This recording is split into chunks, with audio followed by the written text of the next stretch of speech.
أأشفقتم أن تقدموا بين يدي نجواكم صدقات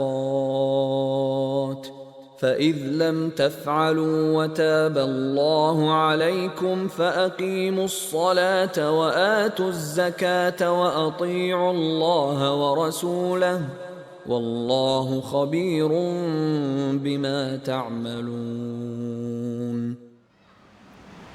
Barakallahu fikum wa kariha lakum kila wa qal. Dan Allah mengharamkan kalian kila wa qal. Li'anna al-karahata ma'naha at-tahrim.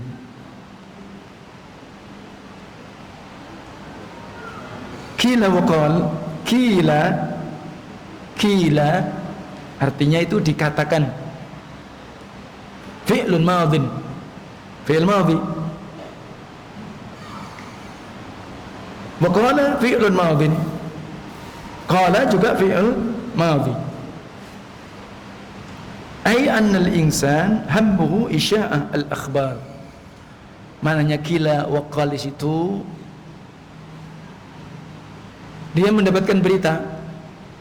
Ada orang mengatakan, kemudian langsung dia sampaikan, dia beritakan, dia sebarkan.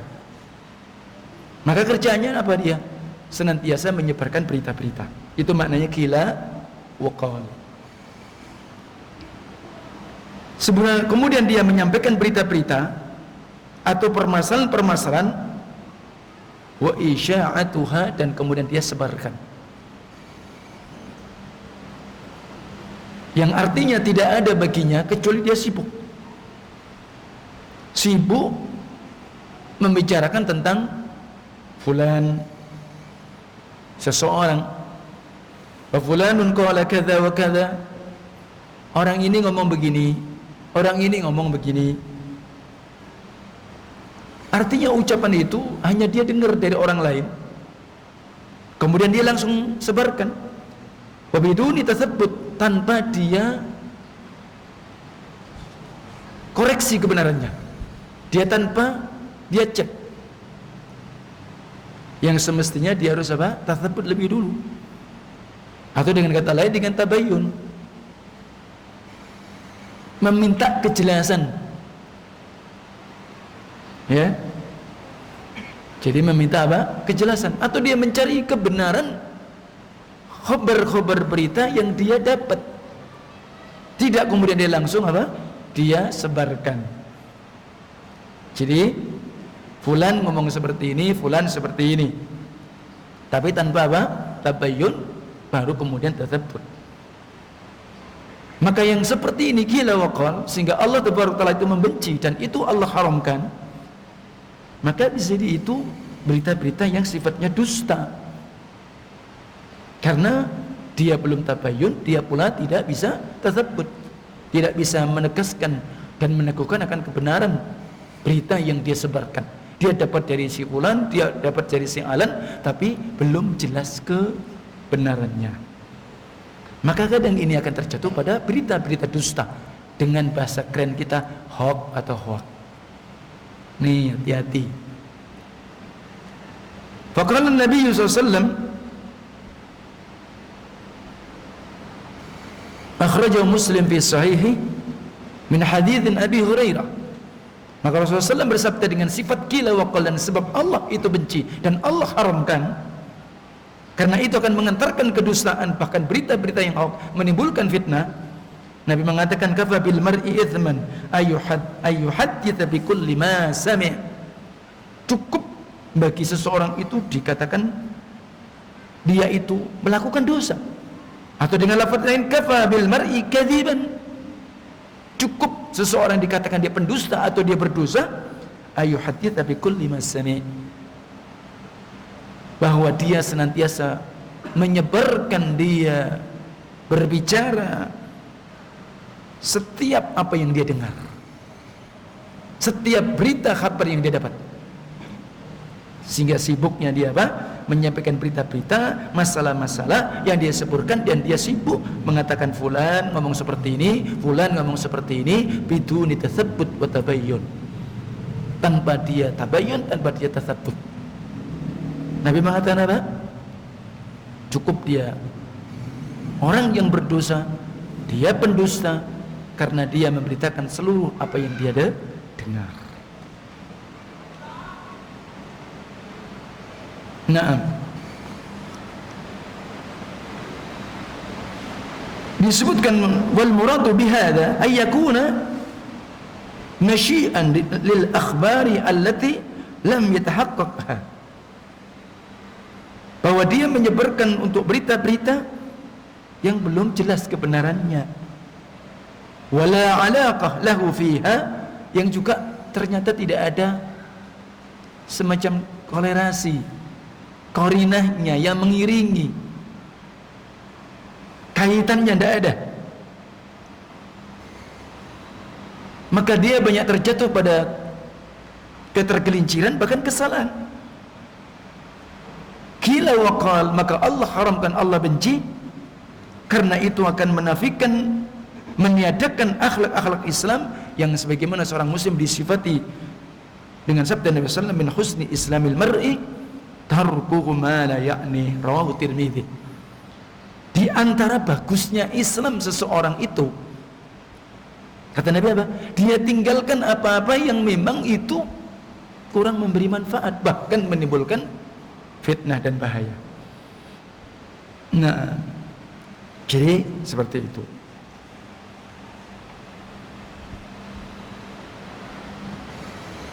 Fala yastaghillu al-insanu bil qil wa qal wa kathratil kalam. Maka jangan sampai seseorang itu menyibukkan dengan qila wa qal, banyak dia cerita, banyak dia bicara. Maka la siyama idza kana hadza fihi takhrij wa ifsadun bainan nas, yang ini berbahaya. Dia terus-menerus menyebarkan perkataan, menukil ucapan orang lain tanpa dia tabayyun tathabbut, maka ini bisa akan menjadi bentuk tahrij. Wa ifsadun bainan nas, memecah belah dan merusak kehidupan di antara manusia. Nah, ini bahayanya di situ. Dia tidak tahu ternyata. Nah, ini perlu diperhatikan. Hati-hati. Hadza kabiratun min kabairidz dzunub, maka ini adalah termasuk di antara dosa-dosa besar. Kenapa? Karena kerjaan syaitan seperti itu. Kalau orang Arab bilang kathir kalam, banyak ngomongnya, biasanya banyak tergelincir. Biasanya banyak membual, makanya hati-hati. Baik, Masya Allah. Dan ini yang disenangi oleh syaitan. Lebih-lebih kalau itu lagi terjadi fitnah, makanya hati-hati. Sampai Allah Tabaraka wa Ta'ala itu kita diperintah sebagai seorang muslim supaya jangan bermudah-mudahan menukil perkataan, lebih-lebih orang fasik. Jika datang kabar berita dari orang-orang fasik, ya ayyuhalladzina amanu in ja'akum fasikum binaba'in fatabayyanu, wahai orang yang beriman, jika datang kepada kalian kabar berita, lebih-lebih itu datang dari orang fasik. Siapa orang fasik? Orang yang dia tahu hukum Allah, sudah tahu ini dan itu, tapi dia tetap langgar. Sudah tahu itu rambu-rambu Allah, dia langgar, fasik. Dia pelaku dosa. Nah, fatabayyanu, maka tabayyan dulu kebenarannya. Antusibu qauman bijahalah fatusbihu ala ma fa'altum nadimin, agar engkau tidak menimpakan kepada orang lain dan akan menyebarkan sebuah berita yang karena kejahilan kalian akhirnya kalian menyesal karena berita sudah tersebar dan sulit untuk dicabut. Nih, hati-hati. Pernah ingat waktu di masa Rasulullah sallallahu alaihi wasallam tentang berita yang tersebar, Rasulullah itu mengilak istrinya. Kabarnya begitu tentang ilak. Artinya bahwa Rasulullah SAW itu niat bersumpah untuk tidak menggauli istrinya selama 1 bulan. Ingat itu, ilahannya. Jadi Rasulullah niat bersumpah untuk tidak apa? Dia itu berhubungan dengan istrinya selama 1 bulan. Tapi yang berita tersebut apa? Rasulullah menceraikan istri-istrinya. Rasulullah menceraikan istri-istrinya. Bayangkan antum, di masa orang mulia, di masa Rasulullah SAW, kaum munafik paling suka yang begitu. Nah, makanya Allah itu khabarkan dalam surat An-Nisa ayat 83, wa idza ja'ahum amrun minal amni awil khawfi adha'u bi walau radduhu ila ar-rasuli wa ila ulil amri minhum la'alimahu alladhina yastanbitunahu minhum walaula fadlullahi 'alaikum wa rahmatuhu lattaba'tumus syaitana illa qalila. Dan apabila datang kepada mereka sebuah perkara, apakah perkara itu berupa rasa aman, apakah perkara itu rasa takut, langsung disebarkan. Nih,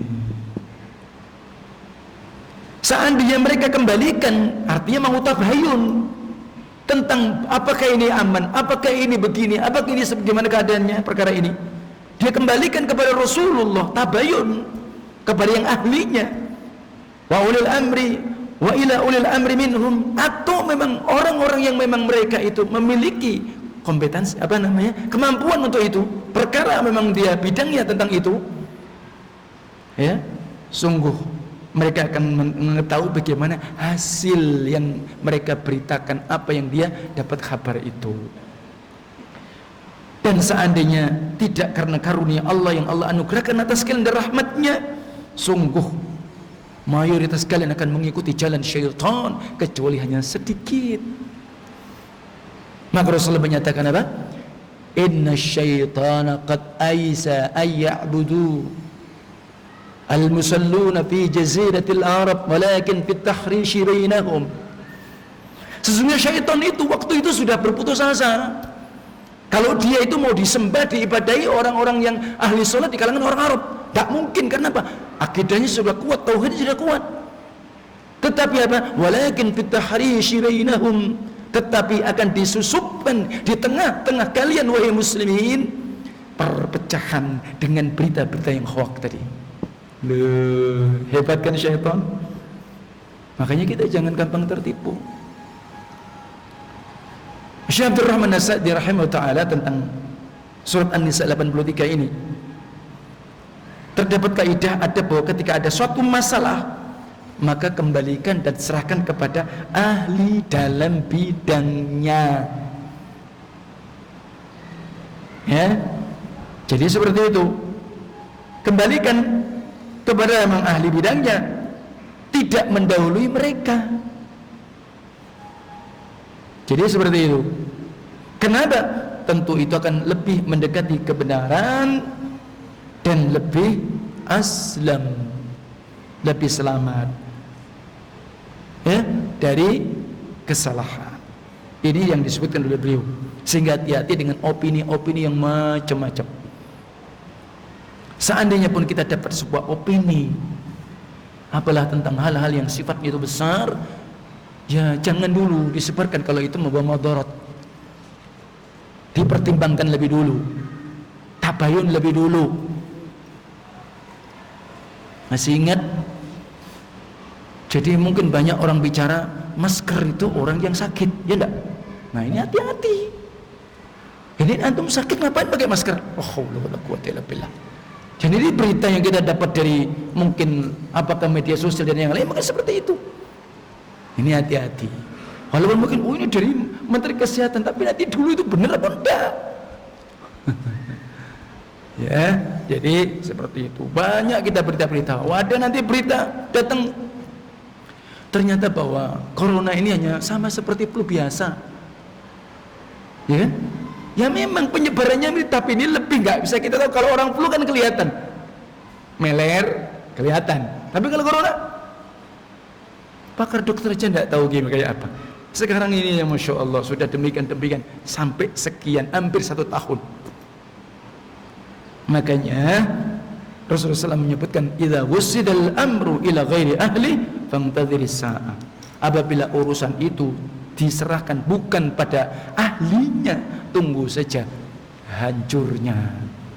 Fantadhiris sa'ah. Maka oleh sebab itu ini terkait kenapa wa kariya qila wa qal. Allah itu haramkan qila wa qal karena begitu dampaknya dalam permasalahan. Oh ini aman, oh ini belum aman. Itu bukan ente, bukan antum yang ngomong. Oh corona sudah bebas, bukan urusan antum. Ya apa tidak? Iya. Jangan sampai ngomong yang enggak. Jadi naudzubillah min dzalik, ya janganlah ikuti seperti itu. Jangan kita terlalu kita berani. Yuk jangan terlalu keberanian, terlalu berlebihan. Sampai kemudian menukil, anggaplah ya dalam hal ini masalah wabah ini kan sudah ada kalau namanya apa istilahnya yang membidangi dalam kesehatan dunia namanya WHO. Beda. Dan itu siapa yang membentuk itu disebutkan siapa? Di sana ada di antara hampir negara Islam termasuk Turki, termasuk dia penelur membidani terbentuknya WHO. Ya bu, atau kemudian antum mengatakan takut sama WHO. Aku ikut mazhab WHO. Lah ada apa urusan? Enggak ada mazhab WHO, itu enggak ada. Di dalam fikih enggak ada. Fikih adanya mazhabul arba. Itu baru ada. Ya, 4 mazhab baru ada. Sebenarnya itu yang kita kenal, tapi yang lainnya ada. Mazhab Imam Ats-Tsauri, Lais, ya, Imam Al-Laitsi ada. Tapi yang masyhur hanya 4. Jadi jangan sampai kemudian menambahkan yang lain-lain. Ini kita bentuk ikhtiar dan yang lain tidak. Nah, barakallahu fikum. Sekali lagi hati-hati di zaman-zaman kita karena demikian tadi keberadaannya. Kita lanjutkan. Wa kadzalika idza kana yatatabba'u ghullatatil ulama wa yushi'uha. Demikian pula apabila kemudian dia senantiasa ikut-ikutan menyebarkan apabila ada ulama itu ada dalam kesalahan. Qala fulan kadza, ulama ini ngomong seperti ini.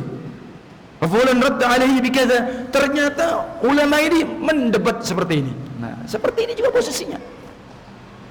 Tentang masalah salat itu apa namanya? Sopnya rapat apa sopnya renggang. Kemudian salat pakai masker ini bagaimana? Ada di antara dai yang mengatakan, oh, sholat itu ya rapat. Sholat kok tidak rapat? Mana di masa Nabi aja waktu itu tidak takut kok sama wabah. La haula wala quwwata illa billah. Seperti itu jawabannya. Nah, jadi barakallahu fikum. Karena ini wabah ini, dan sekali lagi tentang menyempurnakan shaf. Antum itu kemudian tatkala tidak memakai masker karena memang mimbab tidak ada wabah, itu kesempurnaan. Namanya disebutkan di dalam istilah kaidah usul. Jadi ada di sana maslahah daruriyah, ada maslahah takmiliyah. Ada kemaslahatan yang memang itu bentuknya penyempurnaan, ada pula masalah sifatnya daruri yang harus dijaga. Masalah daruri didahulukan daripada masalah apa? Menyempurnakan. Antum sholat, kalau memang yang hari ini alhamdulillah sudah ada apa? New normal. Kalau memang kondisi artinya sudah agak lebih aman, walaupun belum aman 100%. Nah, kalau memang itu belum aman, ya antum jaga sholat tidak di masjid. Sekarang cuma hanya dengan podcast saja, sholat agak jarak, pakai masker. Nah, mestinya kan kalau mestinya kecempurnaan kita apa? Rapat. Tetapi itu bentuk apa tadi? Maslahah, bentuk kesempurnaan. Dan itu sifatnya pribadi. Nah, pribadi. Adapun daruri itu adalah untuk kesempurnaan yang lainnya. Jadi seperti itu. Ini perlu difahami. Tidak boleh tatkala seseorang itu mengamalkan bentuk maslahat yang sifatnya takmiliyah atau namanya mukammilah, kesempurnaan pribadi, kemudian dia mengabaikan masalah yang sifatnya apa? Daruriyah. Nah, jadi hati-hati berita yang seperti tadi. Min ajlil iqa bainan nas, baina ahli ilm. Artinya dari sisi dia apa? Karena terjadi goncangnya di antara para ulama. Fa hadza aidan min a'dhamil muharramat. Ini termasuk di antara apa? Naam, sebesar-besar apa yang diharamkan. Maka hati-hati kalau itu tingkatan para ulama, maka jangan sampai kita berdalam-dalam. Ya, kalau memang itu bukan bidang kita, oh ini tergelincir dalam sisi ini, masalah ini, ya antum jangan langsung saja antum sebarkan kalau itu antum tidak tahu masalahnya. Nah, jadi ini. Maka dia tinggalkan yang seperti ini apa? Min fudulil kalam, supaya enggak berlebih-lebihan kita bicara tentang apa? Tadi ketergelinciran atau kekurangan di antara para ulama. Ulama ini mengatakan ini di debat seperti ini. Jadi seperti itu. Nah, kesimpulannya wa kariya kila wa qal.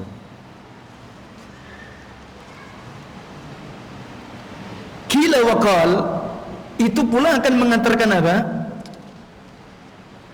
Kita terjatuh pada masalah-masalah jahiliyah, dan itu akan masuk dalam masalah taklid. Gampang menukil, akhirnya fanatik taklid. Nah, dulu di masa-masa jahiliyah, bahwa ideologi keyakinan mereka itu dibangun di atas taklid. Yakni baik itu orang-orang kafir di masa dulu dan sampai sekarang ini. Sehingga Allah berfirman, wa kadzalika ma arsalna min qablik fi qaryatin min nadhirin illa qala mutrafuha inna wajadna aba'ana ala ummah wa inna ala atharihim muqtadun. Jadi taklid disebut dengan muqallidul a'ma. Taklid itu dari bahasa orang yang sudah terikat, tidak mendapatkan kebebasan, ya. Jadi itu namanya taklid, terikat, ya. Maka kadang disebut dengan muqallidul a'ma, ngikut yang sudah dulu-dulu. Allah menyatakan dalam surat Az-Zukhruf ayat 23, dan seperti itu tidaklah kami, kata Allah, mengutus dari sebelum engkau ya Muhammad fi qaryah, apakah itu dalam sebuah generasi, min nadhirin, sebuah, yakni seorang pemberi peringatan nabi ataupun rasul.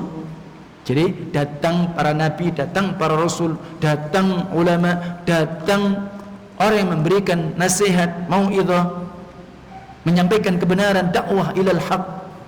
Illa qala matrufuha inna wajadna aba'ana. Malaikat akan berkata orang-orang mutrafuha. Mutrafuha ini orang-orang yang terpandang, orang-orang yang dianggap tua, orang yang dianggap punya jasa. Ya, masya Allah, kita hargai, kita muliakan jasa itu kan. Orang tua kita hormati. Tapi ini jangan sampai menjadikan hujah kebenaran.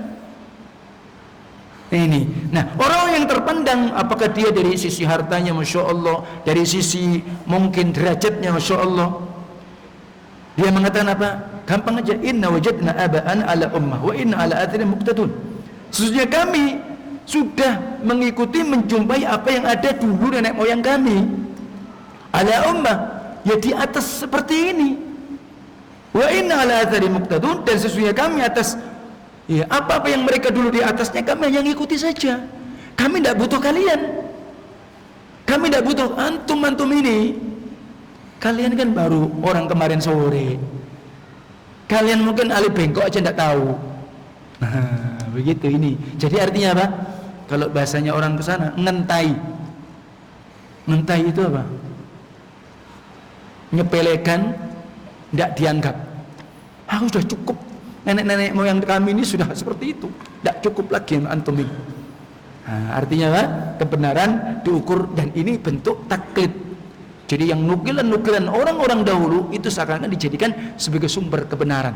Datang kebenaran sudah tidak diterima lagi. Kami cukup hanya ikut saja. Bahkan mereka disebutkan, apabila dikatakan kepada mereka, ikutilah apa yang Allah turunkan, Al-Quran dan Sunnah. Mereka katakan apa? Bal nattabi'u ma wajadna alaihi aba'ana. Bahkan kami hanya mengikuti apa yang kami jumpai pada bapak-bapak dan nenek moyang kami. Awalau kana syaitan yad'ukum ila adzabis sa'ir, apakah dan seandainya syaitan itu mengajak mereka kepada azab yang menyala-nyala, mereka tidak mau peduli.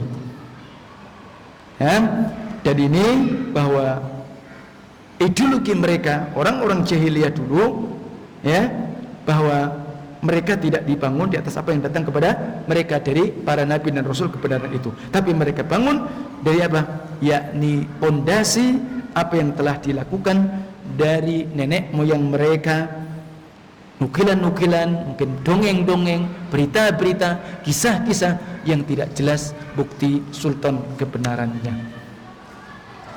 Inilah at-taqlid, artinya apa? Meniru sebagian mereka dengan sebagian yang lain yang sudah dahulu. Ya, dan ini tentu adalah tidak dibenarkan. Maka oleh sebab itu jangan sampai kita beragama itu mengikuti apa yang dulu kok antum ini kok ngerusak tatanan, ngerusak tradisi. Ya, ini betul al-'adah muhakkamah. Kebiasaan itu akan menjadi hukum jika tidak menyelisih dalil-dalil kebenaran. Kebiasaan itu tidak akan menjadi hukum. Sebagaimana saya berikan contoh, kebiasaan yang terjadi umat Islam Indonesia, maaf, itu pakai topi hitam namanya songkok. Itu kebiasaan. Dulu bahkan dikenal itu songkok nasional. Katanya itu apa? Soekarno kalau di Saudi. Itu kan kebiasaan orang Indonesia. Saya dulu juga begitu. Tidak lepas namanya songkok. Sekarang kok tak coba-coba kurang pas sih. Hanya gitu saja. Ya kan saya kan biasa bercermin sama istri, cocok pun enggak. Oh kurang bagus sekarang ini. Kalau dulu Masya Allah. Jadi gitu ya. Nah, jadi itu menjadi hukum, tidak apa-apa. Jadi jangan sampai kemudian kok nguah-nguah tatanan, kok sudah merubah tradisi. Nah ini jangan sampai begitu. Nah inilah yang berbahaya, dan ini pula akan menimbulkan, sebenarnya itu yang bukan orang yang menyampaikan kebenaran dengan dalil itu yang dianggap memecah belah, bukan. Justru itulah kalian karena mengikuti sesuatu yang tidak di atas dalil, maka itu yang menjadikan apa? Ya tadi, justru memecah belah agama Allah Tabaraka wa Ta'ala. Ittabi'u ma anzalallah, ikutilah apa yang Allah turunkan, Al-Quran, tapi dia ngomong justru yang seperti itu. Nah, ini pula termasuk di dalam posisi qila wa qal, dan Allah haramkan, Allah benci qila wa qal. Termasuk nanti hadirin jemaah yang mulia disebut dalam surat Al-Baqarah, orang-orang yang kita tadinya taklid kepada dia seakan-akan itu sebuah kebenaran, nanti di akhirat itu saling berlepas diri. Yang tatkala kemudian kita dihukum oleh Allah, ya Allah siksalah dia 2 kali lipat, gara-gara dia aku dulu tergelincir, gara-gara dia aku tersesat. Apa kata orang yang diikuti? Ya aku berlepas diri. Apa yang kalian dulu mengikuti saya, termasuk syaitan juga kan begitu. Saya sendiri disiksa, saya sendiri juga celaka kok antum. Gak mungkin. Kenapa? Wa alaysa lil insani illa ma sa'a, tidak seorang akan mendapatkan kebaikan pahala kecuali apa yang dia usahakan. Wala taziru waziratu wizra ukhra, dan seorang tidak akan memikul dosa kesalahan seseorang dipikulkan kepada orang lain. Tidak mungkin. Ya, jadi seperti itu. Jadi maka oleh sebab itu hari ini apa yang kita lakukan, walaupun kita mengikuti seseorang, harus ada jelas. Saya mengikuti ustadz ini, ada ndak kebenaran yang memang dalil yang memang memperkuat. Begitu. Bukan ya yang penting saya mengikuti katanya ustadz begini. Enggak. Oh katanya ulama ini begini. Enggak. Oh katanya dai ini begini. Enggak. Harus tetap tabayun dan tetap. Ini penting. Inilah pembahasan yang wakariya qila wa qal, dan sampai seperti itu pembahasannya, wallahu a'lam.